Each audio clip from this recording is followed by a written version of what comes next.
Да, Горан не тренираше затоа што Горан онај надпревар со Украина го одигра со 2 блокади. Но утре ќе настапи, така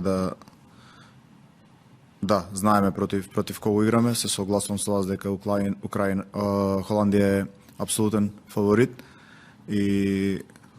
но ние мора да одиграме онака, односно да ги повториме оние добри моменти против Украина што беа на претходниот надпревар и да пробаме и против еден така изразит фаворит да се прикажеме во добро светло и да се бориме да стигнеме и до позитивен резултат. Добро знаеме против кого играме, нели? Европски шампион во минатото и една од репрезентациите кои стално важи за да се бори за европски шампион, но против такви репрезентации треба да се извади максимумот и да се покаже, нели, квалитетот.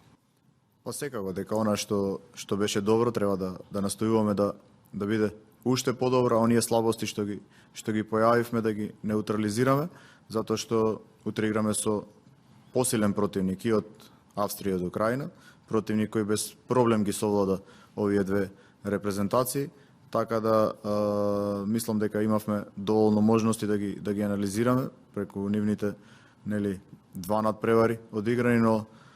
исто така и нашите настапи да ги анализираме. Добро знаеме каде бевме добри, а каде грешевме и јас се надевам дека на утрешниот надпревар, ако сакаме да стигнеме, а сакаме до позитивен резултат, мораме да бидеме безпрекорни и тоа да се сведе на минимум. Да, во право сте, значи договорот мој со Фудбалската федерација завршува и само можам да кажам едно големо благодарам пред се на овој господин тука до мене што седи, до најдобриот фудбалер во историјата на Македонија, но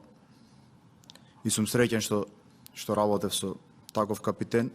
и таков човек пред се. До сите момци, затоа што знаеме каде бевме пред 5,5 години, на кое место на FIFA ранглистата, а каде ја донесовме Македонија. На Европско првенство, второ место во квалификациите, така да тоа доволно говори за се она што го направивме, но утре ќе го одиграме надпреварот максимално посветено, а за иднината не би сакал да говорам, затоа што,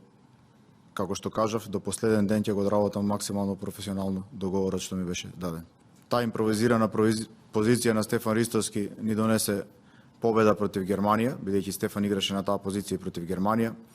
Таа импровизирана позиција на Стефан Ристовски ни донесе победа и против Словенија, ни донесе нерешен резултат против една Италија во Торино. Па ете, бидејќи била импровизирана, тие резултати беа, можеби за вас исто, импровизација. Утре имаме надпревар кој го играме против една силна репрезентација и се надевам дека оние што ќе истрчат на терен ќе го дадат максимумот, како впрочем и до сега на сите надпревари, и се надевам на една добра фудбалска представа и на позитивен резултат. Најнапред не знам какви се конекциите, јас никаде не спомнав дека ќе играме со истиот состав, само ја ги потврди фактите дека со Стефан Ристовски на таа позиција ви ги набројав утакмиците, а ако на тоа додадеме уште неколку такмици каде што играше и каде што стваривме позитивен резултат, така да не би се сложил дека е тоа импровизација. За мене е импровизација, нешто да направиш што никогаш не си го правил до тогаш. Така да нигде не одговорив јас дека ќе играме со истата поставеност или дека Стефан ќе биде на истата позиција, него одговорив на вашата констатација дека не е точна, дека била импровизација.